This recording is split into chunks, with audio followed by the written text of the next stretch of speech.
যেহেতু পরের দিন শুক্রবার ছিল আর আমরা প্রতি শুক্রবারে একটু চেষ্টা করি নিজেরা বাজার করে রান্না করে কিছু খাবার। সেজন্য ডিউটি শেষে আমরা একটু বাজারে চলে গেলাম এবং সেখান থেকে প্রয়োজনীয় শীতের সবজি কিনে নিলাম। চলো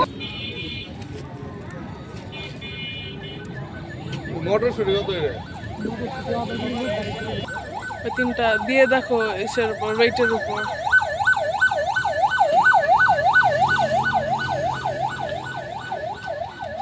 ওই যে ছোট একটা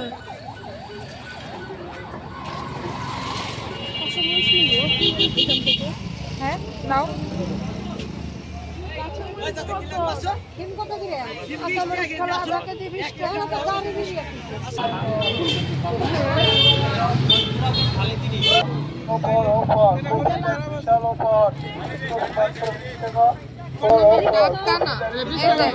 কারণ হচ্ছে আমি সেদিন যে অনেকদিন হয়ে গেছিল না তখন এই যে এরকম ফুল ফুল গজায় গেছিল।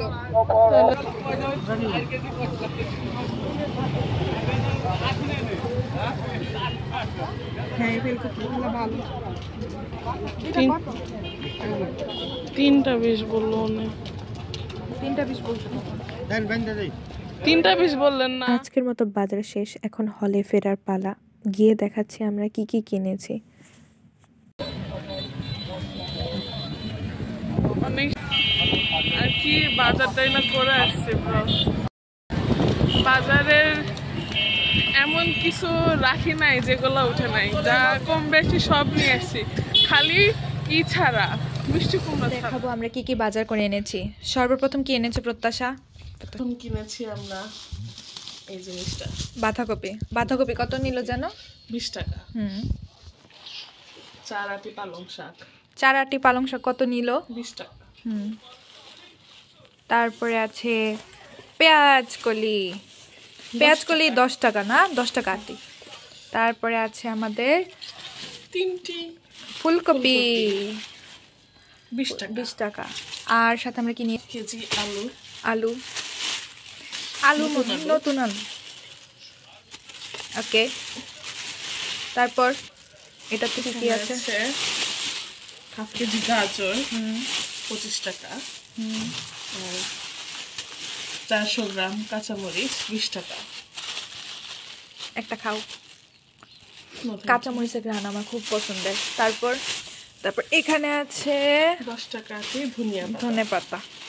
ধনে পাতাগুলো সুন্দর একটা ইসে বাইরে রাখতে হবে। বাঁধাকপির পাকোড়া কাটো, খুব বেশি লাগবে না, অল্প একটু নেব। এটা কাটিয়ে দেখো কত। কুচি কুচি করে একে একে বাঁধাকপি, গাজর, আলু, পেঁয়াজকলি কেটে নেব। কাটা শেষে সবগুলো উপকরণ ভালো করে ধুয়ে নিয়ে আসলাম। মাঝে ক্ষুধা লেগে গেছিল, তাই আমার এক ফ্রেন্ড বাড়িতে গিয়েছিল এবং বাড়ি থেকে দুধ চিতই পিঠা এনেছে এবং সেটা খেলাম। এবার পকোড়া তৈরির জন্য উপকরণ মিশ্রণের পালা। প্রথমে দিয়ে দিলাম লবণ, তারপরে হচ্ছে মরিচ গুঁড়ো, এরপরে হলুদ গুঁড়ো, তারপরে দেওয়া হলো ধনিয়া গুঁড়ো, জিরা গুঁড়ো,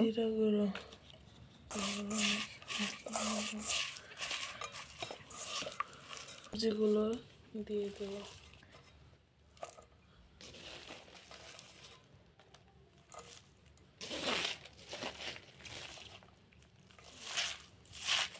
এরপর এগুলোকে ভালো করে মাখিয়ে নেওয়ার পর সেখানে আমরা ভিজিয়ে রাখা ডাল দিয়ে দেব। থেকে ভিজিয়ে রেখেছিলাম।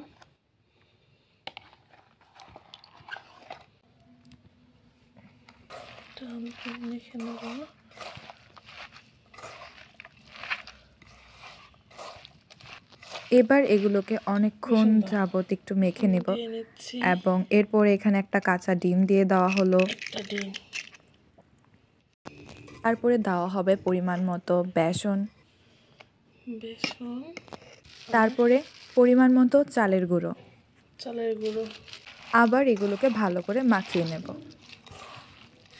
আর এই রেসিপিটা সম্পূর্ণ আমার কাছে নতুন। আমার বান্ধবী প্রত্যাশাই এগুলোকে তৈরি করছে আর আমি বসে বসে দেখছিলাম। এরপরে দিয়ে দেওয়া হলো ধনেপাতা কুচি। সব উপকরণ দেওয়ার পর মাখা সম্পূর্ণ। এবার ভাজার পালা।